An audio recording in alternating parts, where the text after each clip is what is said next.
അകലെ ഒരാമ്പലപ്പൂ അവളൊരു സുന്ദരിപ്പൂ.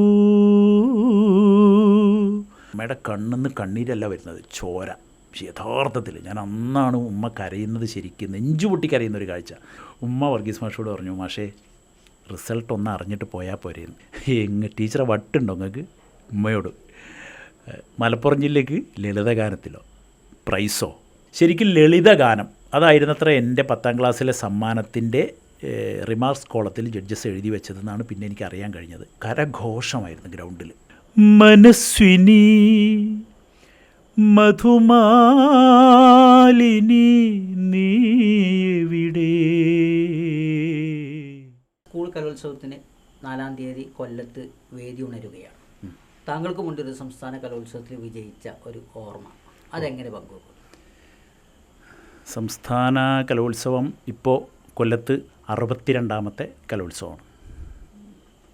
ഞാൻ കലോത്സവത്തിൻ്റെ ഭാഗമാകുന്നത്, നമ്മളിപ്പോൾ ഹൈസ്കൂൾ എടുക്കുകയാണെങ്കിൽ അതിനു മുമ്പ് ബാലകലാമേളകളിൽ ധാരാളം തിരൂർ കോട്ട് സ്കൂളിലെ വിദ്യാർത്ഥിയായിരിക്കുമ്പോഴാണ് ബാലകലാമേളകളിൽ ഞാൻ തുടങ്ങുന്നത്.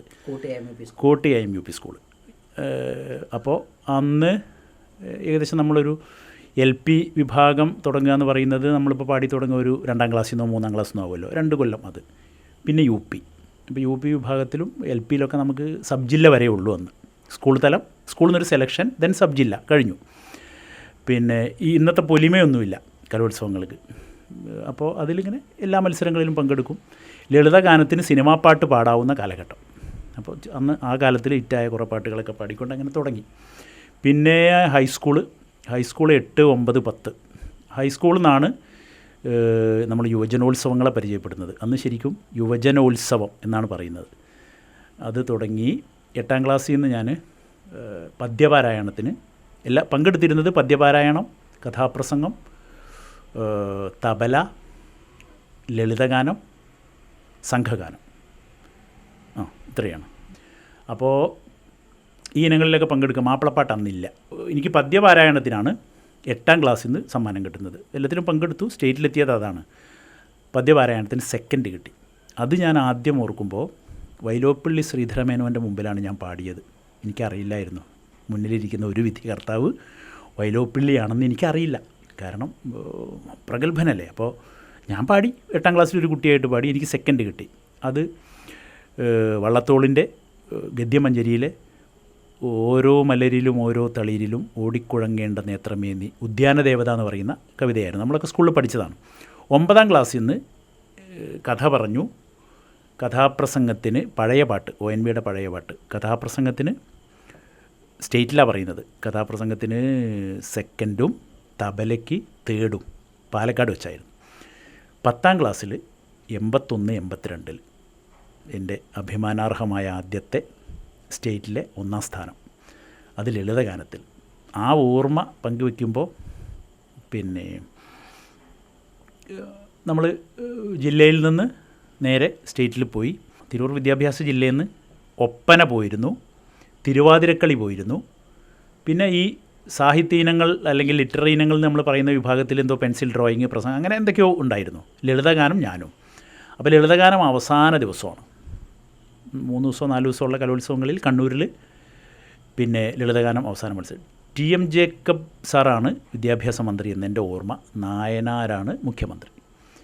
അപ്പോൾ പിന്നെ മത്സരം അവസാനത്തിന് കുട്ടികളുടെ ഗ്രൂപ്പ് ഇനങ്ങളൊക്കെ കഴിഞ്ഞു. തിരൂർ ഗേൾസ് ഹൈസ്കൂളിൻ്റെ ഒപ്പന, വേറൊരു നവാമുകുന്ദയാണോ ആരുടെയോ തിരുവാതിരക്കളി, പിന്നെ ലിറ്റററി ഐറ്റമൊക്കെ പങ്കെടുത്തവരൊക്കെ അങ്ങനെ കഴിഞ്ഞു. അവസാനത്തെ ദിവസം ആദ്യത്തെ ഇനം കണ്ണൂർ പോലീസ് മൈതാനത്ത് ലളിതഗാനം.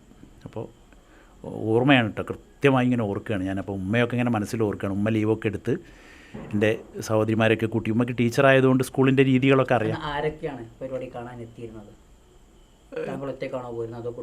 അല്ല, കുടുംബസമേതമല്ല. ഉമ്മയൊക്കെ ലീവ് എടുത്തിട്ട് എൻ്റെ ലളിതഗാനമുള്ള ദിവസം മാത്രം അങ്ങോട്ട് എത്തുകയാണ് രാവിലെ. ഇവിടുന്ന് സിസ്റ്റർമാരെയും കൂട്ടിയിട്ട്. പിന്നെ അവരൊക്കെ പാട്ടിൽ താല്പര്യവും കമ്പമൊക്കെ ഉള്ളവരാണല്ലോ. പിന്നെ ഉമ്മയ്ക്ക് മോൻ പാടുകയല്ലേ. ഞാൻ പാട്ടുകാരനാണ്. എന്നെ പാട്ടുകാരനായിട്ട് പുറത്തൊക്കെ ബാലഗായകനായിട്ട് അറിയും. സ്കൂളിലെ അഭിമാനാർഹമായ ഒരു ഐറ്റമല്ല പങ്കെടുക്കാൻ പോകുന്നത്. പിന്നെ കണ്ണൂർ പോലീസ് ഗ്രൗണ്ട് 9 മണിക്ക് നിറഞ്ഞു കവിഞ്ഞ് ഇരിക്കുകയാണ്. അപ്പോൾ ഇന്നത്തെ പോലെ നമ്മളൊരു ഇനം കഴിഞ്ഞാൽ പിന്നെ പത്രക്കാരോ ചാനലുകാരോ ഇല്ലല്ലോ, ഓടി വന്ന് നിറയാൻ ചോദിക്കാനൊന്നും അത്രയൊന്നും ഇല്ലല്ലോ. കുറച്ച് പേര് റിപ്പോർട്ടർമാരായിട്ടുള്ളവരൊക്കെ അവിടെ ഇവിടെയൊക്കെ ആയിട്ടുണ്ട്.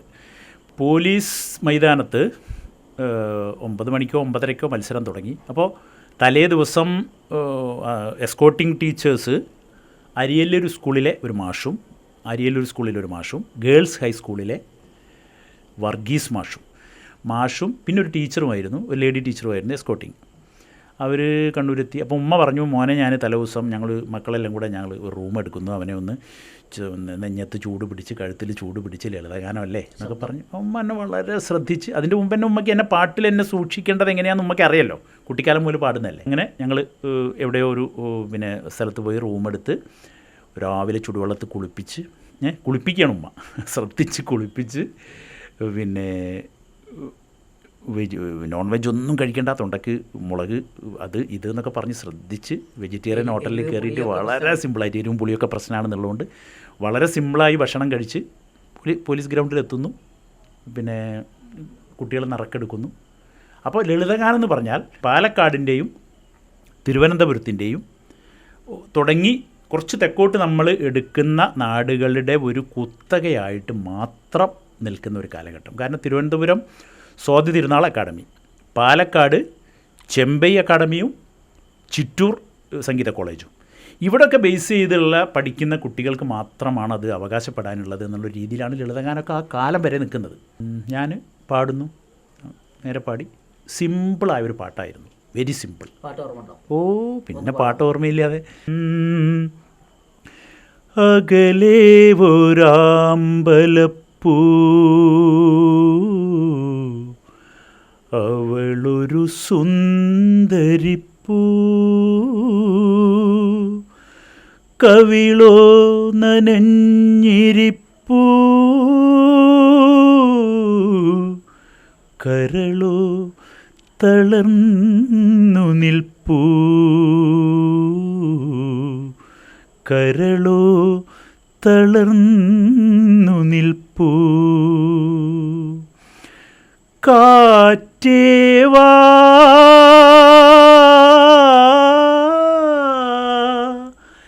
കരളിൻ്റെ പാട്ടേവാ, അകലെ ഒരാമ്പലപ്പൂ അവളൊരു സുന്ദരിപ്പൂ. ഇങ്ങനെ പോകും. ഒരു സോഫ്റ്റ് ഓർക്കാൻ കഴിയുന്നില്ല. നറുക്ക് ഇത് തന്നെ ക്ലസ്റ്റർ തിരിച്ച് നറുക്കെടുത്ത് അങ്ങനെ കയറുകയല്ലേ. പക്ഷേ ഒരു പ്രതീക്ഷയുമില്ലാതെ നമ്മളിങ്ങനെ ഭയന്ന് മറ്റ് ജില്ലകളിലെ കുട്ടികളെ നോക്കിയിട്ട് ക്ലാസിക്കലിൻ്റെ അപാരമായ പഠനവും ജ്ഞാനവും ഉള്ള കുട്ടികളുടെ മുമ്പിൽ ഈ ട്രൂപ്പിലൊക്കെ കുട്ടിക്കാലം പാടി വളർന്നു എന്നല്ലാതെ ഒരുപാട് പഠനമോ കർണാട്ടിക്കോ ഹിന്ദുസ്ഥാനിയോ ചെറിയ പഠനമൊക്കെ ഉണ്ടെങ്കിലും മനസ്സിലാക്കലുകളൊക്കെ ഉണ്ടെങ്കിലും ഒരുപാട് പഠനത്തിൻ്റെ ഡെപ്തൊന്നും ഇല്ലാതെ ഈ ക്ലാസിക്കൽ പഠിച്ച കുട്ടികൾക്ക് മാത്രം ലളിതഗാനം അവകാശപ്പെടാവുന്ന ഒരു കാലഘട്ടത്തിലും വേദിയിലുമാണ് ഞാൻ ഈ മറ്റു കുട്ടികളുടെ കൂടെ നിൽക്കുന്നത്. ഈ കാലഘട്ടത്തിൽ ലളിതഗാന വേദികളുടെ മുസ്ലിം സാന്നിധ്യം എങ്ങനെയാണ്? വളരെ കുറവ്, വളരെ കുറവ്. അതാണ് പിന്നെ ഞാനിപ്പോൾ ഇനി പറഞ്ഞെത്തുന്ന കഥ. നമ്മൾ അത് മറ്റൊന്നും എന്താ പറയുക, കാസ്റ്റ് തിരിച്ചോ റിലീജിയൻ തിരിച്ചോ കമ്മ്യൂണിറ്റി തിരിച്ചോ എന്നല്ല പറയുന്നത്. അതെ, ഇല്ല, വലിയ അത്ഭുതമായിരുന്നു. അതുപോലെ തന്നെ ഇപ്പോൾ പാലക്കാടോ ചിറ്റൂരോ ഒന്നും പോയിട്ട് അന്ന് ഒരുപാട് മുസ്ലിം വിദ്യാർത്ഥികൾ പിന്നെ സംഗീതം പഠിക്കില്ല, പഠിക്കാൻ വിടില്ല. ഞാൻ പാരമ്പര്യമായിട്ട് അങ്ങനെ പാട്ടിലുള്ളത് കൊണ്ട് ആ ഉള്ള അറിവ് വെച്ച് നമ്മൾ സ്റ്റേറ്റിലെത്തുകയാണ്. അതാണ് നമുക്ക് കിട്ടിയൊരു ഭാഗ്യം. നമുക്ക് കിട്ടിയ സംഗീതത്തിൽ യാതൊരു പരിശീലനം നേടാതെ സ്വയമുള്ളൊരു കഴിവ് വെച്ചിട്ടും ആണ്. അങ്ങനെയാണല്ലോ എൻ്റെ പാട്ടിൻ്റെ തുടക്കം. അപ്പോൾ അന്നതും ഇല്ലല്ലോ, അന്ന് കുട്ടിയല്ലേ. അങ്ങനെ നമ്മൾ കയറുന്നു, പാടി കരഘോഷമായിരുന്നു ഗ്രൗണ്ടിൽ. ഞാൻ ക്ലിയർ തൊണ്ട, കാരണം ഉമ്മയെ ഓർക്കുകയാണ് ഈ സമയത്ത്, ഉമ്മയുടെ പരിചരണം. എന്തൊക്കെ പൊടിയാണ് തരേണ്ടത്, ആയുർവേദത്തിൽ എന്തൊക്കെ പൊടിയാണ് തൊണ്ടയ്ക്ക് തരേണ്ടത്, ഇംഗ്ലീഷ് മരുന്നിലെ നമ്മൾ സ്ഥിരം കഴിക്കുന്ന ഈ കഫ്സിൽസ്, സ്ട്രെപ്സിൽസ് എന്നൊക്കെ പറയുന്ന ഒരുപാട് ഗുളികകളുണ്ട്, ഇതാണോ തരേണ്ടത്, പിന്നെ ചൂട് പുറത്ത് ചൂട് പിടിക്കുന്നു, തൊണ്ടയ്ക്ക് ചൂട് പിടിക്കുന്നു, നെറ്റിക്ക് ചൂട് പിടിക്കുന്നു, അങ്ങനെ സൂക്ഷിച്ച് എന്നെ സ്റ്റേജിലെത്തിച്ചു. അപ്പോൾ ഒരു കുഴപ്പം തൊണ്ടയ്ക്ക് ഒരു സ്ക്രാച്ചോ ഒരു പ്രശ്നങ്ങളോ ഒന്നുമില്ലാതെ, പിന്നെ കുട്ടിക്കാലം മുതൽ പാടിയ എക്സ്പീരിയൻസ് നമ്മളിലുണ്ടല്ലോ, ഒരു ലൈറ്റ് മ്യൂസിക് എങ്ങനെ പ്രസൻറ്റ് ചെയ്യണം എന്നുള്ള ധാരണ കൃത്യമായിട്ടുണ്ട്. അപ്പോൾ മത്സരം കഴിഞ്ഞു, രാവിലത്തെ ആദ്യത്തെ ഇനം ലാസ്റ്റ് ഡേ ആണ് ലളിതഗാനം വന്നത്. അത് കഴിഞ്ഞു പിന്നെ മലപ്പുറം ജില്ലയ്ക്ക് അല്ലെങ്കിൽ തിരൂർ വിദ്യാഭ്യാസ ജില്ലയ്ക്ക് ഒന്നിലും പങ്കെടുക്കാനില്ല. ഉമ്മ വർഗീസ് മാഷോട്, മാഷേ വിധികർത്താക്കൾ 3 പേര് 3 സ്ത്രീകളായിരുന്നു കേട്ടോ. 3 പേരും നമുക്ക് കാഴ്ചയിൽ മനസ്സിലാവും, അവർ 3 പേരും ഒരു തമിഴ് കൾച്ചറുള്ള പാലക്കാടിൻ്റെയും ഒക്കെ ആ അതിർത്തിയിലുള്ള കർണാടക സംഗീതം അപാരമായിട്ട് പഠിച്ചവരാണെന്ന് അവരുടെ ഇരിപ്പിൽ നിന്ന് തന്നെ മനസ്സിലാവും. അവരുടെ വേഷവിധാനം, അവർ ചൂടിയ പൂവ്, നമ്മൾ തമിഴ് കൾച്ചറുള്ളവർ ചൂടുന്ന ജമന്തി പൂവില്ലേ, ഓറഞ്ച് കളർ പൂവ്, ആ പൂവ് ആ 3 പേരുടെ തലയിൽ ഞാനിങ്ങനെ കൃത്യമായി ഓർക്കുകയാണത്. അപ്പോൾ അവർ തലയാട്ടുന്നുണ്ട്. പരസ്പരം നോക്കാൻ പാടില്ലല്ലോ വിദ്യാർത്ഥികൾക്ക്. ഇന്ന് പാനലിൽ ഇരിക്കുന്ന സമയത്തൊക്കെ ഞാൻ ആലോചിക്കുന്നത് അത് നോട്ടം പോലും പാടില്ല, അത് പുറകിലുള്ളവർ വിലയിരുത്തും. അപ്പോൾ ഇവർ 3 പേരും പരസ്പരം ചെറുതായിട്ടൊക്കെ നോക്കിയിട്ട് ഇങ്ങനെ തലയാട്ടുന്നൊക്കെ ഞാൻ കാണുന്നുണ്ട് പാടുമ്പോൾ. അങ്ങനെ ഞാൻ പാടി. അപ്പോൾ പാട്ട് അപാരമാണ് എന്ന ഒരു ഉണ്ട്. ഏതോ പത്രക്കാരൻ, എനിക്ക് കൃത്യമായിട്ട് ഓർക്കാൻ കഴിയുന്നില്ല, 1-2 പേര് വന്നിട്ട് മോനെ ഏത് സ്കൂളാണ് എവിടെയാണെന്നൊക്കെ ചോദിച്ചു, അത്രയേ ഉള്ളൂ. ആരോ ഒരു ഫോട്ടോയും എടുത്തു, ഏതോ ഒരു പത്രക്കാരൻ ജസ്റ്റ് എടുത്തു. അങ്ങനെ ഒന്നുമില്ല, പത്രക്കാർ മാത്രമേ ഉള്ളൂ. അപ്പോൾ അത് കഴിഞ്ഞ് അടുത്ത ട്രെയിൻ, ഉച്ചയ്ക്കുള്ള ട്രെയിനാണെന്ന് തോന്നുന്നു, ഉമ്മ വർഗീസ് മാഷോട് പറഞ്ഞു. അതാണ് നമ്മളിവിടെ ഇൻവെർട്ടഡ് കോമയിലിട്ട് പറയേണ്ട ഒരു കാര്യം. ഉമ്മ, പാട്ടറിയുന്ന ഉമ്മ, അധ്യാപികയായ ഉമ്മ, പിന്നെ പാടിയത് മോന് അല്ലേ. അപ്പോൾ ഉമ്മ വർഗീസ് മാഷോട് പറഞ്ഞു, മാഷേ റിസൾട്ട് ഒന്ന് അറിഞ്ഞിട്ട് പോയാൽ പോരെയെന്ന്. എന്താ കാരണം എന്നറിയോ? മത്സരം കഴിഞ്ഞു, അപ്പം ടാബുലേറ്റ് ചെയ്തിട്ട് ഇന്നത്തെ പോലെ വിധികർത്താവ് സ്റ്റേജിൽ പറയുമായിരുന്നെങ്കിൽ എനിക്ക് അവിടെ നിന്ന് സമ്മാനം CMൽ നിന്നോ വിദ്യാഭ്യാസ മന്ത്രിയിൽ നിന്നോ വാങ്ങാമായിരുന്നു. പക്ഷേ അന്ന് ടാബുലേഷൻ കഴിഞ്ഞ് റിസൾട്ട് വേദിയിൽ നിന്ന് ഓഫീസിലേക്ക് പോയി, ഏതെങ്കിലും ഒരു സമയത്ത് കുറേ കഴിഞ്ഞിട്ട് മണിക്കൂറുകൾക്ക് ശേഷം, നമുക്ക് എപ്പോഴാണെന്നും പറയാൻ കഴിയില്ല, പല പരിപാടികൾക്കിടയിൽ ഇപ്പോൾ ഇന്ന വേദിയിൽ നടന്ന ഇന്ന മത്സരത്തിൻ്റെ എന്ന് പറയുന്ന രീതിയാണ്, പ്രഖ്യാപിക്കുകയാണെന്ന് പറയുമ്പോൾ എല്ലാവരും അങ്ങോട്ട് ചെവി ഓർക്കും, അത്രേ ഉള്ളൂ. അപ്പോൾ ഞങ്ങൾ മടങ്ങി. അവിടെ മടങ്ങുന്ന സമയത്ത് ഈ ഉമ്മയും വർഗീസ് മാഷും കൂടെ പറഞ്ഞൊരു സാധനമാണ് ഇപ്പോഴും മനസ്സിലിരിക്കുന്നത്. ഉമ്മ, മാഷേ ഒന്ന് റിസൾട്ട് അറിഞ്ഞിട്ട് പോയാൽ പോരെ, മോൻ എന്തെങ്കിലും ഒരു സമ്മാനം ഉണ്ടാവും. അന്ന് ഫസ്റ്റ് സെക്കൻഡ് തേർഡ് കേട്ടോ. പിന്നെ അപ്പോൾ മാഷുടനെ, മാഷ് കുറ്റം പറയല്ല കേട്ടോ, മാഷ് ഇന്നും ഞാൻ ഓർക്കുകയാണ് മനസ്സിൽ. മാഷ് ഒരുപാട് പല കാര്യങ്ങളിലും നമ്മൾക്ക് സപ്പോർട്ടീവായിട്ട് നിന്ന ഒരാളാണ്. പക്ഷെ മാഷുടെ മനസ്സിൽ അപ്പോൾ അങ്ങനെ ആയിരിക്കാം വന്നത്. മാഷ് പറഞ്ഞത്, ടീച്ചറെ വട്ടുണ്ടോ നിങ്ങൾക്ക് ഉമ്മയോട്, മലപ്പുറം ജില്ലയ്ക്ക് ലളിതഗാനത്തിലോ പ്രൈസോ മാപ്പിളപ്പാട്ട് ഇല്ലെങ്കിലും മാപ്പിള കലകളും ദഫുമുട്ടും അറവനയും ഇതൊക്കെയല്ലേ നമുക്ക് പറഞ്ഞിട്ടുള്ളൂ എന്ന് പറഞ്ഞത് ഇപ്പോഴും ആ ഡയലോഗിൻ്റെ ചെവിയിൽ ഇങ്ങനെ മുഴങ്ങുന്നുണ്ട്. പാരമ്പര്യം അങ്ങനെയാണ്. നമ്മളിവിടുന്ന് ഒന്നും ലളിതഗാനം സംഘഗാനത്തിനൊന്നും ആരും അങ്ങോട്ട് എത്താറുമില്ല, പ്രൈസ് വാങ്ങാറുമില്ല. അപ്പോൾ ഉമ്മ വളരെ വേദനയോടെ എന്നാലും ഒന്ന് അറിയാമെന്ന് പറഞ്ഞു, സമ്മതിച്ചില്ല, മടങ്ങി. ഞാൻ രാവിലെ as usual white and white ആണ് ദേവദാർ സ്കൂളിലെ യൂണിഫോം. പിന്നെ സ്കൂളിൽ പോകുന്നു. എൻ്റെ പ്രിയപ്പെട്ട ബാലകൃഷ്ണ മാഷയുടെ ക്ലാസ്സിൽ ഫസ്റ്റ് പീരീഡ് ഇരിക്കുന്നു. പ്യൂണ് വന്നിട്ട്, പിന്നെ കൃഷ്ണേട്ടനോ കാതർക്കെ, രണ്ടിലൊരു പ്യൂണാണ് ദേവദാറിൽ, ഒരാൾ വന്നിട്ട് ഈ കുട്ടിയെ സോമശേഖര മാഷ് വിളിക്കുന്നു ഓഫീസിലേക്ക് എന്ന് പറഞ്ഞു, അന്നത്തെ എച്ചം. പിന്നെ അപ്പോൾ സോമശേഖര മാഷും റൂമിലേക്ക് ഇങ്ങനെ ചെല്ലുമ്പോൾ മാഷ് ഹെഡ് മാഷ് സീറ്റിലും ഓപ്പോസിറ്റ് ചെയറിൽ ഉമ്മയിരിക്കുന്നു. ഉമ്മയുടെ മുന്നിലൊരു പത്രവും. അപ്പോൾ വീട്ടിൽ വന്ന പത്രം പേര് കണ്ട്, ഫോട്ടോ ഇല്ല, ആരോ ഒരു ഫോട്ടോ എടുത്തു, പക്ഷേ ആ ഫോട്ടോ ഇല്ല, പേര് മാത്രം കണ്ടിട്ട് സങ്കടത്തോടെ ഉമ്മയുടെ കണ്ണിന്ന് കണ്ണീരല്ല വരുന്നത്, ചോര. യഥാർത്ഥത്തിൽ ഞാൻ അന്നാണ് ഉമ്മ കരയുന്നത്, ശരിക്കും നെഞ്ചു പൊട്ടി കരയുന്നൊരു കാഴ്ച. അതായത് ഉമ്മയ്ക്ക് സങ്കടവും ദേഷ്യവും കൂടി ഇങ്ങനെ ചേർന്ന് വന്നിട്ട് മാഷോട് പറയുന്നതിന്, അധ്യാപികയായ ഉമ്മയ്ക്ക് മറ്റൊരു മാഷോട് പറയുന്നതിനൊരു പരിധിയുണ്ടല്ലോ, പക്ഷേ സഹിക്കാൻ കഴിയായിട്ട് ഉമ്മ അങ്ങനെ മാഷോട് അടിച്ച് നിൽക്കുകയാണ്. ഞാൻ അങ്ങനെ വന്നപ്പോൾ എന്നെ ഇങ്ങോട്ട് ചേർത്ത് പിടിക്കുന്നു, കരയുന്നു ഉമ്മ.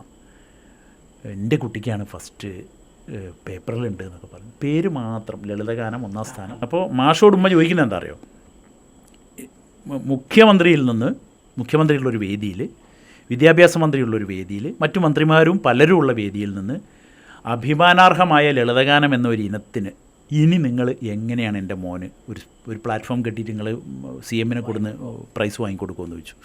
അതിൻ്റെ ഒരു ഫോട്ടോ എവിടെയെങ്കിലും വരണമെങ്കിൽ ഇനി അത് ഞാൻ എന്ത് ചെയ്യണമെന്ന് ചോദിച്ചു. സോമശേഖരൻ മാഷ്ക്ക് ഒരു ഉത്തരവില്ല. മാഷ് പല മറുപടിയും പറഞ്ഞു നോക്കുന്നുണ്ട്. മാഷ് പറയുന്നത് ഇവിടെ പിന്നെ ഒരു മന്ത്രിയെ കൊണ്ടുവരാം, അന്ന് നമ്മുടെ നാടിൻ്റെ അടുത്ത് കിടക്കുന്ന ഏതെങ്കിലും ഒരു മന്ത്രിയോ സ്പീക്കറോ ആരെങ്കിലും ഒക്കെ ഇവിടെ കൊണ്ടുവരാം. അയ്യോ സ്കൂളിലൊരു ചടങ്ങ്, എന്ത് കാര്യം എന്ന് വെച്ചു ഉമ്മ ചോദിക്കുന്നത് എന്ത് കാര്യം മാഷ്? ഉമ്മ കരയെന്നു പറയുന്നു. എന്ത് കാര്യം മാഷേ അതുകൊണ്ടുള്ളത്? നിങ്ങളൊരു പഞ്ചായത്ത് പ്രസിഡൻറ്റിനെയോ ഒരു മുനിസിപ്പൽ ചെയർമാനെയോ എവിടുന്നെങ്കിലും ആരെങ്കിലും ഒരു പ്രമുഖനെ കൊണ്ടുവന്നിട്ട് നമ്മുടെ നാട്ടിലെ MLA, ഇപ്പോൾ താന്നൂർ MLA അല്ലെങ്കിൽ തിരൂർ MLA ആരെങ്കിലുമൊക്കെ വരാം. മാഷ് ഒരു തരത്തിലും മാഷ് പറയുന്നതിനൊന്നും ഉമ്മ വഴങ്ങുന്നില്ല. അങ്ങനെ പിന്നെ എൻ്റെ അടുത്ത പടി എന്താണെന്ന് വെച്ചാൽ ദേവദാർ സ്കൂളിൽ വലിയൊരു ചടങ്ങ് സംഘടിപ്പിക്കുന്നു. അന്നത്തെ വലിയൊരു ചടങ്ങ് എൻ്റെ ഓർമ്മയിൽ കുട്ടിയമ്മൂട്ടിക്ക, അഹമ്മദ് സാഹിബ്, തിരൂരിൽ നിന്ന് അന്ന് ആരാ എനിക്ക് ഓർമ്മയില്ല, കുഞ്ഞുട്ടിയാജിയാണോ എനിക്ക് സംശയം, ഓർമ്മയില്ല ആരോ അങ്ങനെ കുറച്ച് പ്രമുഖർ പങ്കെടുക്കുന്നു.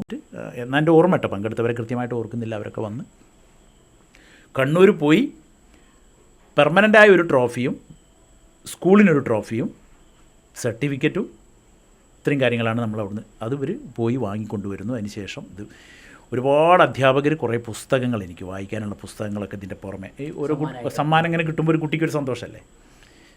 ഇങ്ങനൊരു ചടങ്ങ് വെച്ചു. ആ ലളിതഗാനത്തിൻ്റെ ഒരു സമ്മാനം അല്ലെങ്കിൽ ഒരു അംഗീകാരം ഇന്നും ജില്ല നമ്മുടെ എൻ്റെ ഒരു എന്താ പറയുക എൻ്റേത് മാത്രമായിട്ട് ഇപ്പോഴും നിലനിൽക്കുക എന്നുള്ളതാണ്.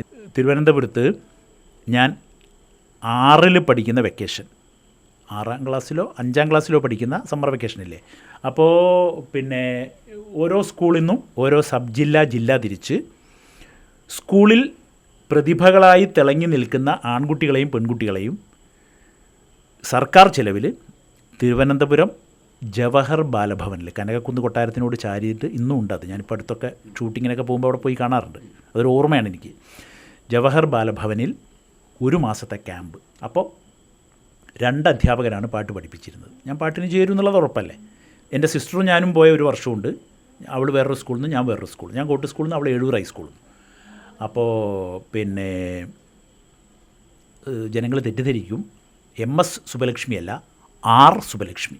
MS സുബലക്ഷ്മി എന്ന് പറഞ്ഞാൽ കർണാടക സംഗീതത്തിൻ്റെ ആചാര്യയായ നേരത്തെ മരിച്ചുപോയ, ഇത് ടീച്ചറുടെ പേര് R സുബലക്ഷ്മി. പിന്നെ ടീച്ചർ അവിടെ അധ്യാപികയായിരുന്നു. പിന്നെ പൊൻകുന്നം ജോസ് എന്ന് പറയുന്ന പ്രഗത്ഭനായ ഒരു സാറ്. ഇവർ 2 പേരുമായിരുന്നു പാട്ട് പഠിപ്പിക്കാൻ വന്നിരുന്നത്. അപ്പോൾ ആർക്കാണ് ഞാനിതിൻ്റെ ക്രെഡിറ്റ് കൊടുക്കേണ്ടത് എന്ന് പറയുമ്പോൾ പൊൻകുന്നം ജോസ് സാറിനും കൊടുക്കണം, സുബലക്ഷ്മി ടീച്ചർക്കും കൊടുക്കണം. 10ാം ക്ലാസ് പഠിക്കുമ്പോഴും സംസ്ഥാന കലോത്സവത്തിൽ ലളിതഗാനത്തിൽ പാടി പ്രൈസില്ല, സമ്മാനം കിട്ടിയില്ല. 10ാം ക്ലാസ്. ശരിക്കും ലളിതഗാനം അതായിരുന്നത്ര എൻ്റെ 10ാം ക്ലാസ്സിലെ സമ്മാനത്തിൻ്റെ റിമാർക്സ് കോളത്തിൽ ജഡ്ജസ് എഴുതി വെച്ചതെന്നാണ് പിന്നെ എനിക്ക് അറിയാൻ കഴിഞ്ഞത്. ഈ കുട്ടി ശുദ്ധമായ ഒരു ലളിത ഗാനം പാടി എന്ന്. പാട്ടിൻ്റെ സാഹിത്യത്തെ ലഘുവായിട്ട് നല്ല ഈണത്തോടെ ശ്രുതിയും താളവും തെറ്റാതെ കൃത്യമായിട്ട് പാടും. അവിടെയാണ് എൻ്റെ ഈ അകലെ ഒരു അമ്പലപ്പൂ എന്ന പാട്ട് വിജയിച്ചത് എന്നുള്ളതാണ് അതിൻ്റെ കാര്യം. പിന്നെ കൃത്യമായിട്ട് പാടി, ഒരു താളം ഭംഗം വരികയോ ശ്രുതിഭംഗം വരികയോ ഒന്നും ചെയ്യാതെ വളരെ മണിയായിട്ട് പാടുക എന്ന് പറയില്ലേ, അങ്ങനെ പാടിയത് കൊണ്ട് കൃത്യമായിട്ട് നമുക്ക് നല്ല മാർക്ക് വന്നു. എൻ്റെ തയ്യാറെടുപ്പുകളൊക്കെ വീട്ടിൽ നിന്ന് തന്നെയായിരുന്നു. ഉമ്മ തന്നെയാണ് എല്ലാം ചെയ്തിരുന്നത്. ഉമ്മ പാടിച്ചു നോക്കും, സഹോദരിമാർ കൂടെ ഇരിക്കും, അവരൊക്കെ അന്ന് പാടുമല്ലോ കുറേ. അപ്പോൾ എൻ്റെ പിന്നെ അക്കാഡമി വീട് തന്നെ. മനസ്വിനി മധുമാലിനി നീവിടെ, പ്രണയിനി നീവിടെ, മനസ്വിനി മധുമാലിനി നീവിടെ, പ്രണയിനി നീവിടെ, എൻ്റെ മരാളഗാമിനിയെവിടെ,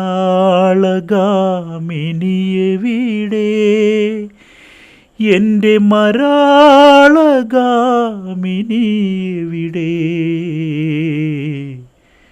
പ്രണയിനി നീയെവിടെ, മനസ്വിനി മധുമാലിനി നീയെവിടെ, പ്രണയിനി